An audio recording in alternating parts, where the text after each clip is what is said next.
कहते हैं जिंदगी खेलती भी उसी के साथ है जो खिलाड़ी बेहतरीन होता है। जिंदगी खेलती भी उसी के साथ है जो खिलाड़ी बेहतरीन होता है। दर्द सबके एक से हैं मगर हौसले सबके अलग अलग हैं। कोई हताश होकर बिखर जाता है तो कोई संघर्ष करके निखर जाता है।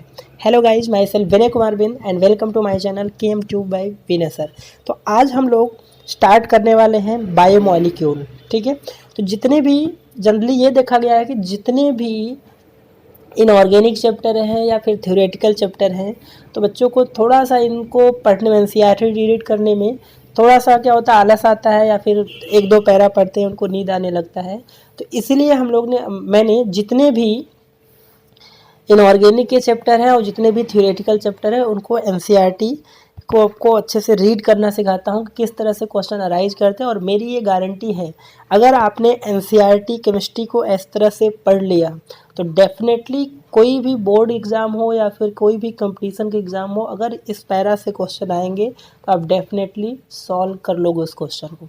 ठीक है, तो इसीलिए मैंने इसको पार्ट वाइज वीडियो बनाया है। एक ही अगर वीडियो में पूरा चैप्टर कवर करूँगा बहुत लेंदी हो जाएगा, इसलिए डेफिनेट पार्ट वाइज इसको हर एक चैप्टर को कवर करेंगे। तो इससे पहले मैंने पी ब्लॉक का अपलोड कर दिया। पी ब्लॉक को आप अपने टाइम निकाल के अपने अकॉर्डिंग उसको देखिए और प्रॉपर नोट्स बनाइए। और मेटलर्जी का भी चल रहा है और हमने स्टार्ट किया है आज से बायोमॉलिक्यूल का। तो अगर आप चैनल पे नए हैं तो चैनल को लाइक शेयर सब्सक्राइब कर ले और बेल आइकन को भी प्रेस कर ले ताकि वीडियो का नोटिफिकेशन आपको मिलता रहे। तो चलिए स्टार्ट करते हैं। तो फर्स्ट लेक्चर में इसका इंट्रोडक्शन पार्ट है। ठीक है, बायोमॉलिक्यूल। तो चलिए देखते हैं यहाँ पर क्या है। The living system grow sustain and reproduce itself. The most amazing thing about the living system is that it is composed of non living atoms and molecules. ठीक है, the pursuit the knowledge of that goes on chemically within living system fall in domain of biochemistry। ठीक है, कोई बहुत ज़्यादा important यहाँ से अभी तक नहीं मिला। आगे क्या दिया है, the living system are made up of various complex biomolecule like carbohydrate, ठीक है, proteins, nucleic acid and lipids. इन सब का ये सब वर्ड आप लोग ने सुना होगा। अगर आप बायो के स्टूडेंट हैं तो डेफिनेटली आपने ये जानते होंगे। 11th क्लास में भी आपका बायोमॉलिक्यूल चैप्टर है। ठीक है, मैथ वाले ये सब नहीं जानते होंगे। हाँ, 10th में बायो पढ़े होंगे बायो, तो वहाँ पर थोड़ा जानते होंगे अच्छे से। ठीक है, तो बायोमॉलिक्यूल्स में ये सब वर्ड आने वाले हैं, carbohydrate, protein, nucleic acid and lipids. The protein and carbohydrate are essential constituent of our food. ठीक है, तो फूड जो भी हम खाते हैं, ठीक है, उसमें मेन सोर्स जो होते हैं प्रोटीन्स एंड कार्बोहाइड्रेट होते हैं। ठीक है, these biomolecule interact with each other and constituted the molecule logic of the process. Okay, आगे क्या दिया है, in addition some simple molecule like vitamins and mineral salt also play important role in function of organism. The structure and function of some of these biomolecule discuss in this unit। तो इस chapter में अपने को vitamin भी पढ़ना है, carbohydrate के बारे में पढ़ना है, प्रोटीन्स के बारे में पढ़ना है। ठीक है, तो ये सब इस चैप्टर में कवर करेंगे। तो चलिए, सबसे पहला अपना जो टॉपिक है कार्बोहाइड्रेट। सबसे जो लेंदी पार्ट है बायोमॉलिक्यूल्स में वो कार्बोहाइड्रेट है। तो यहाँ से देखिए आपका चैप्टर MCQ जितने भी क्वेश्चन है वो स्टार्ट हो जाते हैं। ठीक है, सबसे पहला अपना जो टॉपिक है वो दैट इज कार्बोहाइड्रेट। ठीक है, तो यहाँ से नोट करिएगा कौन कौन से पॉइंट इंपॉर्टेंट है, किस तरह से क्वेश्चन आ सकते हैं, वो भी मैं आपको यहाँ पर सिखाऊंगा। ठीक है, तो वीडियो को कंटिन्यूटी बनाए रखिए। ठीक है, तो ही आपको बेनिफिट होगा। तो देखिए यहाँ पे क्या लिखा है, द कार्बोहाइड्रेट आर, ठीक है, primarily produce by plant and for very large group of naturally occurring organic compound. Organic compound क्या होता है, carbon containing compound are called organic compound. ठीक है, some common example of carbohydrate, ठीक है, cane sugar. ठीक है, कार्बोहाइड्रेट के एग्जांपल है केन शुगर, इसको आप सुक्रोज बोलते हो। इसका फॉर्मूला क्या होता है आपको पता होगा, C12H22O11। ग्लूकोज का आपने नाम सुना होगा। ठीक है, C6H12O6। स्टार्च ये भी कंपाउंड आपने सुना होगा। तो ये सभी क्या है, कार्बोहाइड्रेट है। आगे क्या दिया है, the most of them have general formula. तो फर्स्ट इम्पॉर्टेंट चीज़ आपसे जो पूछ सकता है, कार्बोहाइड्रेट का जनरल फार्मूला क्या होगा। तो कार्बोहाइड्रेट का जनरल फार्मूला क्या है, CxH2O और यहाँ से Y। ठीक है, तो इस जनरल फार्मूले को आप याद कर लीजिए क्योंकि बोर्ड वगैरह में ये पूछते हैं। ठीक है, कार्बोहाइड्रेट का जनरल फार्मूला। आगे क्या दिया है, and were considered as hydrate of carbon from where the name carbohydrate was derived. For example, जैसे मॉलिकुलर फार्मूला ऑफ ग्लूकोज क्या होता है, C6H12O6। ठीक है, ये आपको पता ही है। Fits into this general formula. देखिए, अगर मैं ग्लूकोज का ये फार्मूले को कार्बोहाइड्रेट के फार्मूले में फिक्स करूँ तो कार्बन कितना हुआ, यहाँ से देखिए 6 हुआ और H2O, ठीक है, यहाँ पर 6 कर देते। अगर इसको हम ओपन करेंगे तो यहाँ से वही फार्मूला बनेगा ग्लूकोज का, C6, और इस 6 को इधर लेकर आएंगे तो कितना हो जाएगा, हाइड्रोजन कितना 12 एंड ऑक्सीजन कितना हो जाएगा 6। ठीक है, तो ग्लूकोज का जो फार्मूला है वो कार्बोहाइड्रेट का जो जनरल फार्मूला है उसमें वेरीफाई कर रहा है। ठीक है, तो ग्लूकोज हो गया।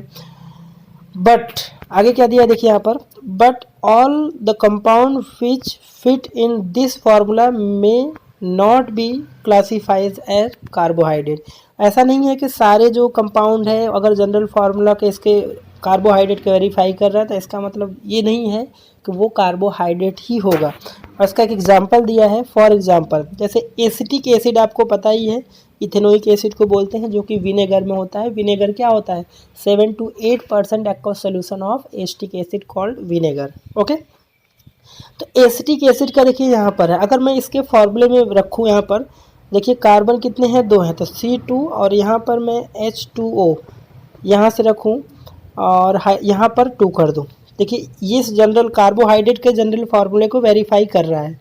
ठीक है, बट एसिटिक एसिड कार्बोहाइड्रेट नहीं है। ठीक है, तो आपसे यहाँ से क्वेश्चन बन सकता है, which of following compound follow the general formula of carbohydrate but it is not carbohydrate, that is acetic acid। Okay, तो आपको ये पॉइंट याद रखना है।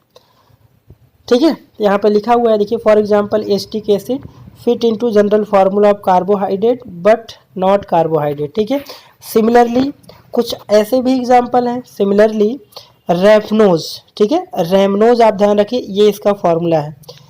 ठीक है, rhamnose is a carbohydrate but does not fit in this definition. अब देखिए ये कार्बोनेट है और ये इसके जनरल फार्मूला को वेरीफाई नहीं कर रहा है, तो इसका मतलब ये नहीं कि कार्बोहाइड्रेट नहीं है, ये कार्बोहाइड्रेट होते हुए भी कार्बोहाइड्रेट के जनरल फार्मूला को वेरीफाई नहीं कर रहा है। तो ये दोनों ही एग्जाम्पल इम्पॉर्टेंट है, आपको याद रखना है। ठीक है, आगे क्या दिया है, a large number of their reaction have shown that they contain specific functional group.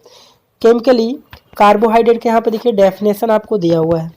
ठीक है, क्या दिया है definition, the carbohydrate may be defined as optically active polyhydroxy aldehyde or ketone or compound which produce such unit on hydrolysis are called carbohydrate.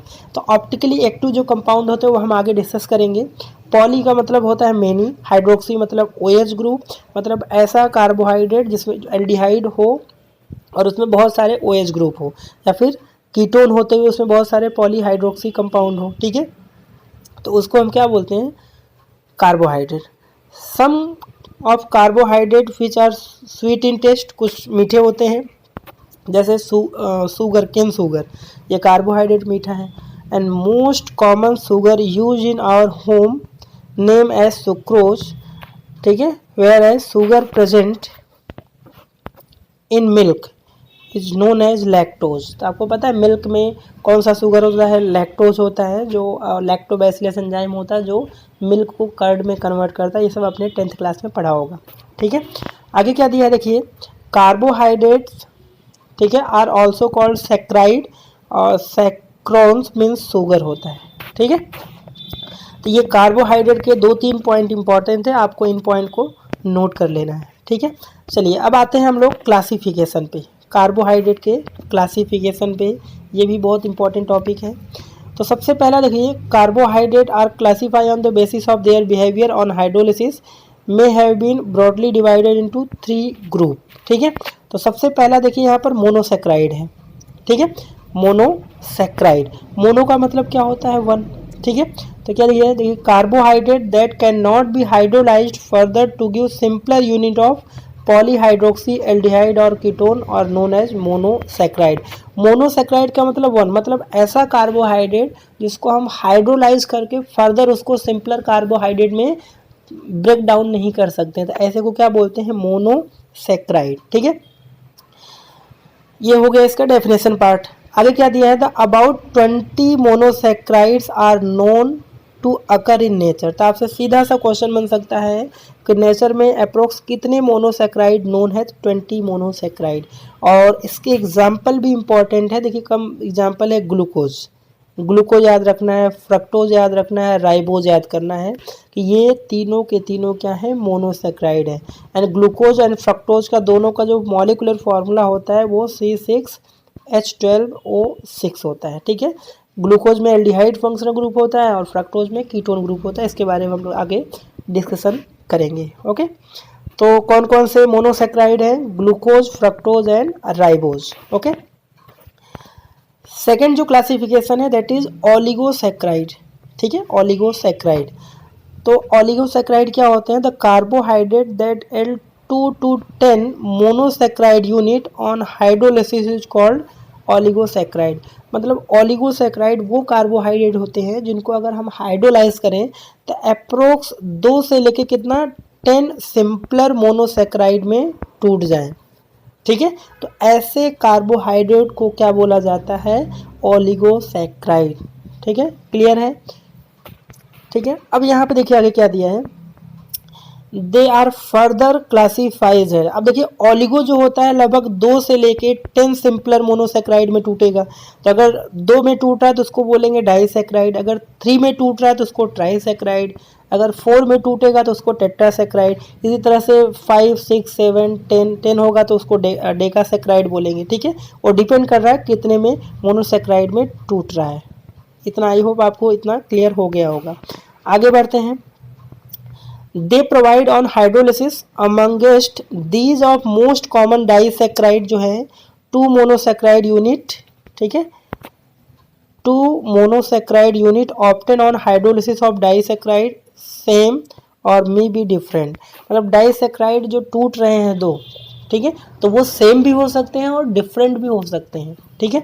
जैसे for example देखिए 1 molecule of sucrose on hydrolysis give 1 molecule of glucose and 1 molecule of fructose। सबसे common जो example है sucrose. Sucrose जो होता है वो sugar होता है जिसका फॉर्मूला क्या होता है, C12H22O11, इसको सुक्रोज बोलते हैं। अब इसको अगर अपने हाइड्रोलिसिस कराएंगे तो यहाँ से ये 2 पार्ट में टूटेगा। तो एक तो बनेगा यहाँ से ग्लूकोज जो कि मोनोसेक्राइड है और दूसरा है यहाँ पर फ्रक्टोज, ठीक है। तो वही यहाँ पर बोल रहा है कि जो डाइसेक्राइड है वो जो टूट रहे हैं वो दोनों सेम भी हो सकते हैं, डिफरेंट भी हो सकते हैं। तो सुक्रोज में glucose and fructose simpler monosaccharide में, ठीक है, टूटता है। आई होप आपको यहाँ से क्लियर। देखिए वेयर एज माल्टोज जो होता है, तो सुक्रोज भी डाइसेक्राइड है एंड माल्टोज भी क्या है, वो डाइसेक्राइड है। और माल्टोज का अगर हाइड्रोलिसिस कराएंगे तो जो 2 मॉलिक्यूल टूटेंगे वो दोनों को दोनों क्या होंगे, ग्लूकोज होंगे, ठीक है। दिस इज इम्पॉर्टेंट कि 2 एग्जाम्पल आपको पता होंगे डाइसेक्राइड के, एक है sucrose and second one is maltose. तो सुक्रोज का हाइड्रोलिसिस कराने पे कौन कौन से मोनोसेक्राइड यहाँ पे बनते हैं, एक बनता है यहाँ पर glucose and another is fructose, okay. Glucose में फंक्शनल ग्रुप क्या होता है, मेन एल्डिहाइड, और फ्रक्टोज में क्या होता है, कीटोन होता है। और माल्टोज को जब हाइड्रोलिसिस कराते हैं तो यहाँ से आपको दोनों के दोनों मॉलिक्यूल जो बनते हैं वो क्या बनते हैं, ग्लूकोज, ठीक है। आई होप आपको मोनोसेक्राइड एंड ओलिगोसेक्राइड क्लियर हो गया होगा। अब आगे बढ़ते हैं अपने पॉलीसेक्राइड की तरफ, ठीक है, पॉलीसेक्राइड। तो पॉली का मतलब क्या होता है, मेनी, ठीक है। और पॉलीसेक्राइड क्या होंगे, देखिए पहले एनसीईआरटी में रीड करते हैं फिर समझते हैं अपने। Carbohydrate which yield large number of monosaccharide unit on hydrolysis are called polysaccharide. देखिए 2 से लेके 10 तक अगर सिंपलर मोनोसेक्राइड में ब्रेक डाउन हो रहा था कार्बोहाइड्रेट तो उसको किस कैटेगरी में रख रहे थे, ओलिगोसेक्राइड में। अब 10 से ज़्यादा हो तो मतलब उसी को लार्ज बोल दिया। ऐसा कार्बोहाइड्रेट जो 10 से ज़्यादा मतलब बहुत सारे सिंपलर मोनोसेक्राइड में टूट रहा है तो उसको बोलते हैं पॉलीसेक्राइड। ओके, तो यहाँ पर देखिए सम कॉमन एग्जाम्पल, इसके एग्जाम्पल भी बोर्ड में या किसी भी कंपटीशन में पूछते हैं। फॉर एग्जाम्पल जैसे स्टार्च हो गया, सेल्यूलोज हो गया, ग्लाइकोजन हो गया, गम्स हो गया, ये सब किसके एग्जाम्पल हैं? पॉलीसेक्राइड। ज़्यादातर पॉलीसेक्राइड वो मॉलिक्यूल होते हैं या वो कंपाउंड होते हैं जिनका मॉलिकुलर मास क्या होता है? बहुत ज़्यादा होता है। ठीक है, तो आप ये सब किस में आएंगे? देखिए सेलुलोज जो होता है पॉलीमर होता है, ठीक है, नेचुरल पॉलीमर आते हैं, तो इस तरह के जो होते हैं वो पॉलीसेक्राइड की कैटेगरी में आते हैं। ओके, आगे क्या दिया है? Polysaccharides are not sweet in taste, ठीक है, hence they are also called non sugar. तो पॉलीसेक्राइड जो होते हैं वो स्वीट टेस्ट नहीं होते इसलिए उसको नॉन शुगर बोलते हैं। आगे क्या दिया था? कार्बोहाइड्रेट में ऑल्सो भी क्लासिफाइड एज आइदर रिड्यूसिंग और नॉन रिड्यूसिंग शुगर। तो कार्बोहाइड्रेट को दो पार्ट में reducing and non reducing sugar में भी इसको डिवाइड किया गया है। आगे क्या दिया? All those carbohydrate which reduce Fehling solution and Tollens reagent refer to reducing sugar. तो रिड्यूसिंग शुगर कौन होंगे? फेलिंग टेस्ट, आपने aldehyde, ketone and carboxylic acid में देखा था। फेलिंग टेस्ट क्या होता है कि ये एल्डिहाइड को क्या करता है? ऑक्सीडाइज कर देता है किसमें? कार्बोक्सिलेट में, और रेडिस प्रेसिपिटेट फॉर्म होता है क्यूप्रस ऑक्साइड। ठीक है, जो कन्फर्मेटली टेस्ट है एल्डिहाइड का, और ये सिर्फ एलिफैटिक एल्डिहाइड देता है, एरोमेटिक एल्डिहाइड फेलिंग टेस्ट नहीं देता है। और दूसरा जो इम्पॉर्टेंट है that is Tollens test. Tollens test या फिर इसको सिल्वर मिरर टेस्ट भी बोलते हैं, और ये जो टेस्ट होता है वो aliphatic and aromatic both aldehyde यहाँ पर देते हैं, और यहाँ पर सिल्वर मेटल यहाँ पर प्रेसिपिटेट बनता है, सिल्वर की लेयर फॉर्म होती है। तो ये दोनों टेस्ट आप अच्छे से जानते हो। ठीक है, रेफर टू, अगर ऐसे को रिड्यूस कर रहे हैं फेलिंग एंड टॉलेंस को तो ऐसे कार्बोहाइड्रेट को बोलते हैं reducing sugar. And all monosaccharide whether the aldose and ketose are reducing sugar. और ये पॉइंट इंपॉर्टेंट है, देखिए जितने भी मोनोसेक्राइड हैं, एल्डोज हो या कीटोज हो, वो रिड्यूसिंग शुगर है। तो कौन कौन से मोनोसेक्राइड अभी आपने देखा? एक तो आपने ग्लूकोज देखा था, ठीक है, उसके बाद फ्रक्टोज देखा था, ठीक है, ग्लूकोज एंड फ्रक्टोज, और एक और एग्जांपल था राइबोज। देखिए ये आप ध्यान रखिए कि आपसे ये दोनों क्या होते हैं? ग्लूकोज, फ्रक्टोज एंड राइबोज, ये मोनोसेक्राइड होते हैं, और ये एक रिड्यूसिंग शुगर होते हैं। ओके, आई होप यहाँ तक आपको क्लियर हो गया होगा। तो हम लोगों ने क्लासिफिकेशन देख लिया। कार्बोहाइड्रेट को 3 पार्ट में क्लासिफाई किया है, मोनोसेक्राइड, ओलिगोसेक्राइड एंड पॉलीसेक्राइड। तो इस चैप्टर में सबसे ज़्यादा जो अपने को करना है वो दैट इज़ मोनोसेक्राइड ही पढ़ना है। ठीक है, तो सबसे पहले हम लोग मोनोसेक्राइड में जो एग्जाम्पल थे ग्लूकोज, फ्रक्टोज एंड राइबोज, ये तीनों के थे मोनोसेक्राइड से, तो इनके बारे में देखते हैं। तो अपना टॉपिक है मोनोसेक्राइड। नेक्स्ट क्या दिया? देखिए, monosaccharides are further classify on the basis of number of carbon atom and functional group present in them. ठीक है, if monosaccharides contain aldehyde group it is known as aldose. ठीक है, and if it contain keto group is known as ketose. ठीक है, तो aldose का मतलब name से ही पता चल रहा है कि ऐसा मोनोसेक्राइड जिसमें क्या हो? फंक्शनल ग्रुप एल्डिहाइड हो। एंड कीटोज किसको बोलेंगे? कि कार्बो मोनोसेक्राइड जिसमें फंक्शनल ग्रुप मेन क्या हो? कीटोन हो। ठीक है, the number of carbon atom constituted to monosaccharide also introduce in the name is evidence for example. तो एक आपको यहाँ पर टेबल दिया है, ठीक है, तो इसको समझ लेते हैं टेबल का मतलब क्या है। तो डिफरेंट टाइप ऑफ मोनोसेक्राइड, देखिए यहाँ पर कार्बन एटम है, यहाँ पर जनरल टर्म है, यहाँ पर एल्डिहाइड लिखा है और यहाँ पर कीटोन लिखा है। ठीक है, अगर 3 कार्बन एटम हो तो इसको बोलेंगे ट्रायोज, अगर 4 कार्बन होगा तो इसको बोलेंगे टेट्रोज, 5 कार्बन होगा तो पेंटोज, 6 कार्बन होगा तो हेक्सोज एंड 7 कार्बन होगा तो हेप्टोज बोलेंगे। तो देखिए यहाँ पर 3 के लिए ट्रायोज, यहाँ पर देखिए एल्डो ट्रायोज लगा देंगे, बस एल्डो यहाँ पर लगा देंगे। और अगर कीटोन होगा तो उसमें कीटो ट्रायोज लगा देंगे।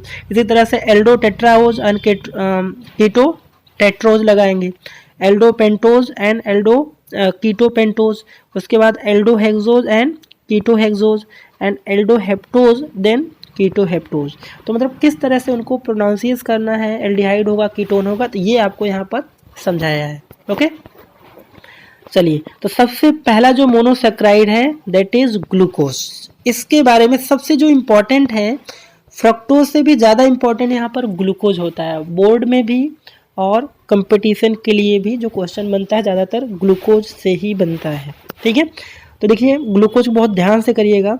तो glucose occur freely in nature as well as combined form, it present in sweet fruit, ठीक है, honey, ripe grape also contain glucose and large amount, it is prepared as follows. तो सबसे पहले ग्लूकोज बनाने के तरीके में क्या दिया है, तो प्रिपरेशन ऑफ ग्लूकोज। तो यहाँ पर क्या दिया, सबसे पहला जो मेथड है फ्रॉम सुक्रोज, या इसी को बोलते हैं केन शुगर। कैसे बनाते हैं, if sucrose is boiled with dilute HCl और sulphuric acid in alcoholic solution, glucose and fructose are obtain in equal amount. ठीक है, समझ में आ गया।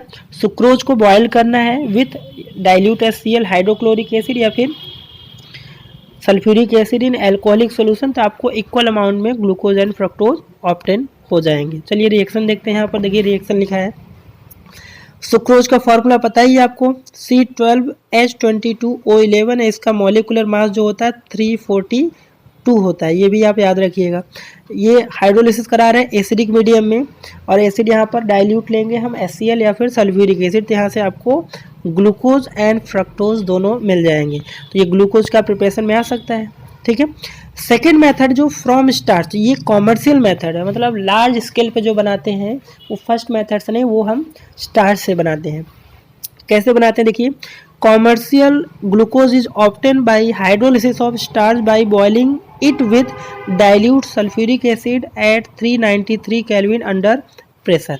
ठीक है, तो देखिए दोनों में कॉमन क्या है, सल्फ्यूरिक एसिड लिया है डाइल्यूट, वो भी HCl या फिर सल्फ्यूरिक एसिड। तो स्टार्च के केस में सल्फ्यूरिक एसिड लेते हैं। तो देखिए ये जो स्टार्च का फॉर्मूला है C6H10O5 और यहाँ पर N और NH2O लिया, और ये कंडीशन है एसिडिक मीडियम है और 393 केल्विन एंड 2 to 3 ATM। तो यहाँ से आपको N मॉलिक्यूल यहाँ से ग्लूकोज मिल जाएगा। और ग्लूकोज में भी अभी हमने डिस्कस किया था कौन सा फंक्शनल ग्रुप होता है, वो है एल्डिहाइड। ओके, तो ये तो हो गया प्रिपरेशन की बात। अब आते हैं स्ट्रक्चर में। ठीक है, स्ट्रक्चर ऑफ ग्लूकोज, तो इसमें क्या दिया है, glucose is an aldohexose and it is also known as dextrose. ठीक है, डेक्सट्रोज भी इसको बोलते हैं, किसको, ग्लूकोज को। और एल्डोहेक्सोज मतलब 6 कार्बन इसमें होगा और एल्डिहाइड ग्रुप होगा। ठीक है, इसी को बोलते हैं aldohexose. It is monomer of many of large carbohydrate namely starch, cellulose. ठीक है, तो मोनोमर क्या होता है, किसी भी कंपाउंड का जो स्मॉलेस्ट रिपीटिंग यूनिट होता है उसको हम बोलते हैं मोनोमर। तो स्टार्च या फिर सेलुलोज किससे बना है, ग्लूकोज उसका स्मॉलेस्ट मोनोमरिक यूनिट है। ठीक है, it is probably the most abundant organic compound in earth. ठीक है, it was assigned the structure given below on the basis of following evidence. देखिए ये जो 6 रिएक्शन आपको दिख रहे हैं, ठीक है, 1 2 3 4, आगे है 5 एंड नेक्स्ट जो है ये 6 रिएक्शन। इन रिएक्शन को बहुत अच्छे से आप याद कर लीजिए। इनसे क्वेश्चन डेफिनेटली, आप अगर बोर्ड का क्वेश्चन देखो या किसी स्टेट का या फिर कंपटीशन में कोई भी क्वेश्चन देखो, तो चांस है इन्हीं में से क्वेश्चन बनते हैं, और बोर्ड में तो डेफिनेटली बनते ही हैं।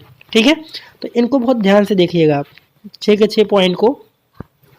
सबसे पहला पॉइंट, और कैसे क्वेश्चन आते हैं वो भी मैं आपको बताऊंगा। सबसे पहले ये जो फर्स्ट पॉइंट है बहुत ज़्यादा इंपॉर्टेंट नहीं है और ये सबको लगभग पता है। Its molecular formula found to be C6H12O6। ये तो बहुत ज़्यादा इंपॉर्टेंट नहीं, आपको पहले से ही पता था। इंपॉर्टेंस आ जाता है ये सेकेंड पॉइंट से।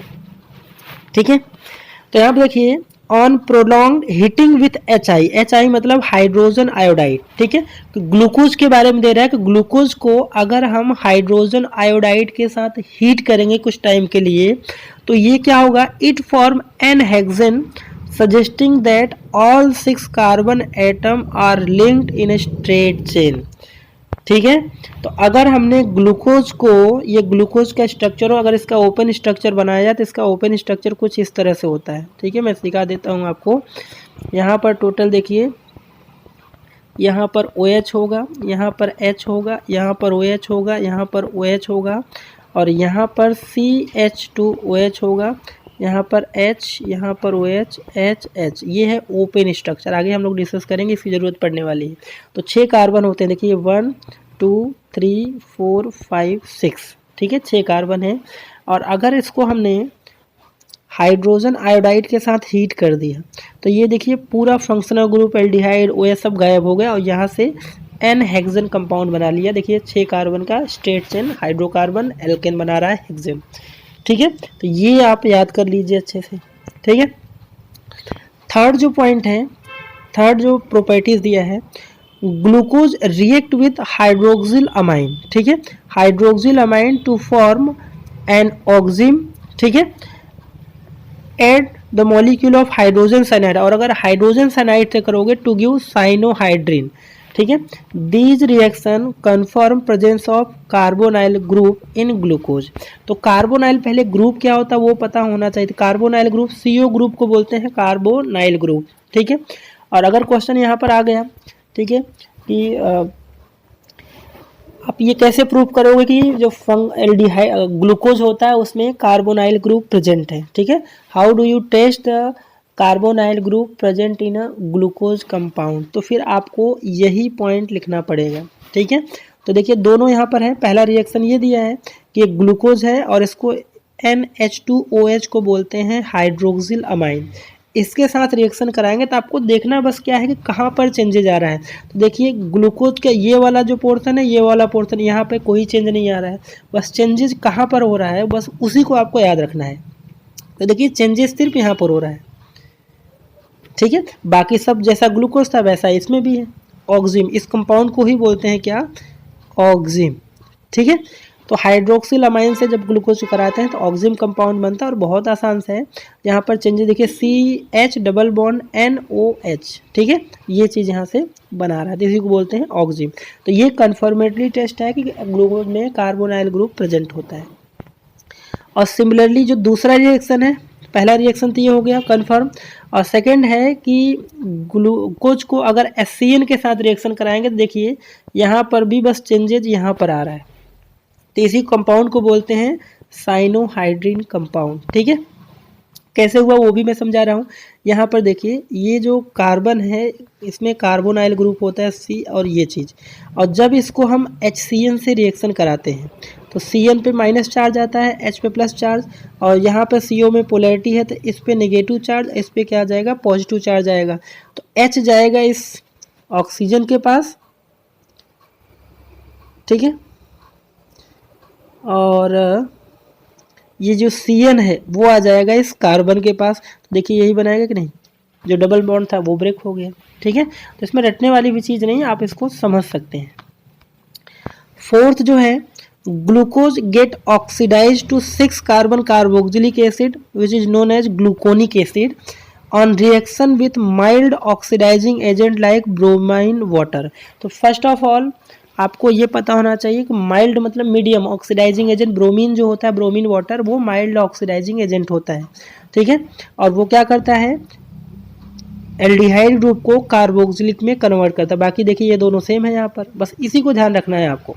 ठीक है, और this indicate the that carbonyl group present in aldehydic group. ठीक है, तो ये भी है कन्फर्मेटली कि एल्डिहाइडिक ग्रुप में कार्बोनाइल ग्रुप प्रेजेंट होता है। कैसे आप चेक करोगे, तो क्या करना है आपको, mild oxidising agent bromine water के साथ ग्लूकोज का रिएक्शन करा दीजिए, और यहाँ पर जो CHO ग्रुप है वो क्या कर देगा, उसको ऑक्सीडाइज कर देगा कार्बोक्सिलिक ग्रुप में।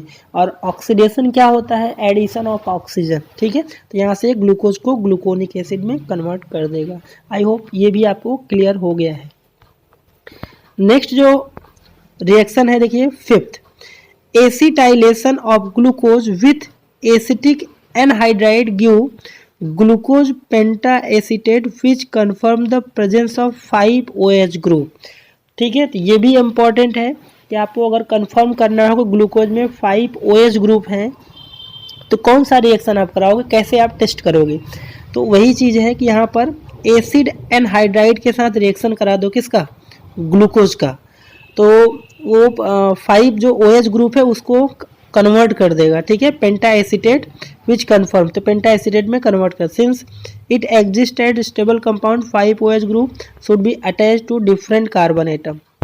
देखिए कहाँ पर चेंजेज आ रहा है, तो ये जो CHO ग्रुप वो तो वहाँ पर चेंजेज नहीं आ रहा है, ये सिर्फ OH को ऑक्सीडाइज कर रहा है। देखिए OH जैसे यहाँ पर देखिए 4th है, तो सिमिलरली यहाँ पर है, तो इसमें चेंजेस क्या करना है आपको, बस उसी पर ध्यान रखना है कि इसमें क्या कर रहा है। देखिए OH जो था वहाँ पर क्या कर दे रहा है, ये पूरा ग्रुप ला दे रहा है, तो वैसे ही जो 4 OH ग्रुप है वहाँ पर भी यही ग्रुप आ जाएंगे 4, ठीक है, तो यही चीज़ आपको ध्यान रखना है। ओके, तो ये भी कंफर्मेटरी टेस्ट है कि presence of 5 OH group present in glucose compound, ठीक है। 6 नंबर जो रिएक्शन है on oxidation with nitric acid, ठीक है, नाइट्रिक एसिड से इस बार ऑक्सीडेशन करा रहे हैं, glucose as well as gluconic acid both yield as a di carboxylic acid, इसको क्या बोलते हैं, saccharic acid. This indicate the presence of primary OH group, alcoholic OH group in glucose. तो ये भी टेस्ट के लिए है कि ग्लूकोज में प्राइमरी OH ग्रुप होता है, एल्कोहलिक OH ग्रुप होता है, तो कैसे आप कंफर्म करोगे ये टेस्ट। तो क्या करना है आपको, ग्लूकोज, ये ग्लूकोज है उसका ऑक्सीडेशन करा दो, ठीक है, या फिर ग्लूकोनिक एसिड है उसका ऑक्सीडेशन करा दो, और यहाँ पर ऑक्सीडाइजिंग एजेंट जो होगा वो नाइट्रिक एसिड होगा। तो ये क्या करेगा, ये CHO ग्रुप को एंड ये जो टर्मिनल OH ग्रुप है सबको ऑक्सीडाइज कर देगा। यहाँ पर देखिए कार्बोक्सिलिक ग्रुप में, यहाँ तो ऑलरेडी कन्फर्म, यहाँ पर इसको भी यहाँ पर कन्वर्ट कर देगा। ये बीच वाले जो CHOH4 है ये ऐसे ही रहेंगी, ठीक है, तो ये कन्फर्मेटरी टेस्ट हो जाएगा कि primary OH alcoholic OH group present है। ओके, आगे क्या दिया है, द एग्जैक्ट, ये 6 के 6 आपको रिएक्शन फर्स्ट को छोड़कर बाकी जो 5 है वो एकदम अच्छे से आप दिमाग में सेट कर लीजिए, क्योंकि ये थ्योरेटिकल सब्जेक्टिव में भी आते हैं कंफर्मेटरी टेस्ट के लिए, और MCQ में भी, बोर्ड में और कंपटीशन में भी पूछते हैं, ठीक है। तो क्या पता इस बार आपके एग्जाम में आ जाए, तो इसलिए आपको पछताना न पड़े, तो इसको अच्छे से याद कर लीजिए, ठीक है। नेक्स्ट क्या दिया है, the exact spatial arrangement of different OH group was given in Fischer after studying many of other properties, each is confirmation is correctly represent as first, gluconic acid represent as second and saccharic acid represent as third। तो देखिए यहाँ पर कैसे question आते हैं, ये जो है वो है ग्लूकोज, ठीक है, ये जो है इसको बोलेंगे ग्लूकोनिक एसिड, और ये जो है उसको बोलेंगे क्या, सैक्रिक एसिड। तो आपको यहाँ से इनका स्ट्रक्चर भी ध्यान रखना है, और क्योंकि इसमें ऐसे कंपाउंड पूछ लेंगे कायरल कार्बन कितने हैं, ठीक है, जैसे बोला ग्लूकोज में कितने टोटल कायरल कार्बन होते हैं, तो कायरल कार्बन मैं आपको बता दूं, कायरल कार्बन क्या होते हैं, जिसको एसिमेट्रिक कार्बन भी बोलते हैं, कि if tetravalency of carbon satisfied by 4 different atom और ग्रुप, अब कार्बन 4 ही बॉन्ड बनाता है, तो इस चारों जो एटम अटैच्ड हो वो सबके सब क्या हो, अलग अलग हो, कोई भी सेम ना हो, तो ऐसे कार्बन को बोलते हैं कायरल कार्बन, और इसको स्टार से डिनोट करते हैं। समझ में आ गया। अब आपसे पूछेगा, जैसे मैं पूछूं बताइए ग्लूकोज का ये है और इसमें बताइए कितने कायरल कार्बन है, तो एक तो ये कायरल कार्बन होगा, एक ये कायरल कार्बन होगा, एक ये होगा और एक ये होगा, तो ग्लूकोज में टोटल 4 कायरल कार्बन है, ये भी आप याद रख लीजिए, ठीक है। देखिए यहाँ पर OH है, यहाँ पर CHO, यहाँ पर H है, और ये पूरा ग्रुप है अलग है, तो ये कायरल कार्बन, सिमिलरली ये भी हो गया, तो ग्लूकोज में टोटल 4 कायरल कार्बन है, ठीक है। इसमें अगर आपको दे जाए ग्लूकोनिक एसिड, ये जो सेकेंड है, इसमें कितने कायरल कार्बन है, देखिए एक ये होगा, एक ये भी होगा, एक ये होगा, एक ये होगा, तो इसमें भी 4 कायरल कार्बन है। एंड सैक्रिक एसिड, ये भी कायरल कार्बन है, ये भी है, ये भी है, और ये भी है, तो इसमें भी 4 कायरल कार्बन है, ठीक है। तो टोटल कितने कायरल कार्बन इसमें 4 है। ओके, आगे क्या दिया है देखिए यहाँ पर, glucose is correctly named as D glucose, D plus glucose, D before the name of glucose represent configuration where positive represent the dextro rotation. तो पॉजिटिव जो यहाँ पर दिया है साइन वो रिप्रेजेंट करता है डेक्स्ट्रो नेचर ऑफ मॉलिक्यूल, देखिए जब क्लॉकवाइज होता है तो इसको डेक्स्ट्रो रोटेटरी बोलते हैं, और जब एंटी क्लॉकवाइज रोटेट करता है कोई चीज़ तो उसको नेगेटिव साइन से डिनोट करते हैं, और इसको एल से डिनोट करते हैं। ठीक है, अपने halo alkane and hello Erin compound में ये पढ़ा होगा। ठीक है, आगे क्या दिया है, it should be remembered that D and L have no relation with the optically active of this compound। ये देखिए रिलेटिव कॉन्फ़िगरेशन होता है, D and L जो होते हैं वो रिलेटिव कॉन्फ़िगरेशन होंगे, और R और S जो होते हैं वो एब्सोल्यूट कॉन्फ़िगरेशन होते हैं। ठीक है, they also not related to letter D and L, see unit 10 में आपने पढ़ा ही होगा। ठीक है, the letter D and L before the name of any compound indicate the relative configuration of particular stereo isomer of compound with respect to conformation of some other compound। ठीक है, configuration of which is known in case of carbohydrate the refer to them relation to particular। ठीक है, glyceraldehyde contain asymmetric carbon exist in two enantiomeric। देखिए मैं सीधा सा बता दूं आपको, D and L का कॉन्फ़िगरेशन अगर देखना है तो कैसे देखोगे आप, जैसे ये कंपाउंड क्या है, डी है या एल है, तो आप देखो बॉटम से फर्स्ट कायरल कार्बन, देखिए इसमें तो एक ही कायरल कार्बन है, और अगर इसमें OH की जो पोजीशन है वो राइट हैंड साइड है, कहाँ पर, राइट हैंड साइड है, दैट मीन्स ये डी होगा। और अगर कायरल कार्बन से OH की पोजीशन लेफ्ट हैंड साइड है, दैट मीन्स वो एल होगा। बस यही कॉन्सेप्ट लगा ही देना आपको। ठीक है, ये बाकी ये सब यहाँ पर लिखा है तो इसको आप रीड कर सकते हैं। यहाँ पे देखिए जैसे यहाँ पे लिखा है डी, ये भी डी है, तो यहाँ पे देखिए बॉटम से आप फर्स्ट कायरल कार्बन देखना, तो OH देखिए यहाँ पर कहाँ है, राइट हैंड साइड में, तो यहाँ पे देखिए डी को प्लस से डिनोट करते हैं, डी ग्लिसरल्डिहाइड है। यहाँ पे देखिए ये ग्लूकोज का स्ट्रक्चर है, तो लास्ट कायरल कार्बन बॉटम से ये है, OH की पोजीशन कहाँ पर है, राइट हैंड साइड है, तो ये क्या हुआ, ये भी डी ग्लूकोज हुआ। ठीक है, अगर यहीं पर कुछ ये वाला इधर हो जाता, जैसे मैं अगर यही बनाऊँ, ठीक है, और इस OH को इधर रख दूं, H को यहाँ पर रख दूं, और CH2OH को यहाँ रख दूं, अब ये भी ग्लिसरल्डिहाइड ही है, बट कौन सा है, ये L है, क्योंकि ये जो OH की पोजीशन इस कायरल कार्बन या सिमेट्रिक कार्बन से लेफ्ट हैंड साइड है। ओके,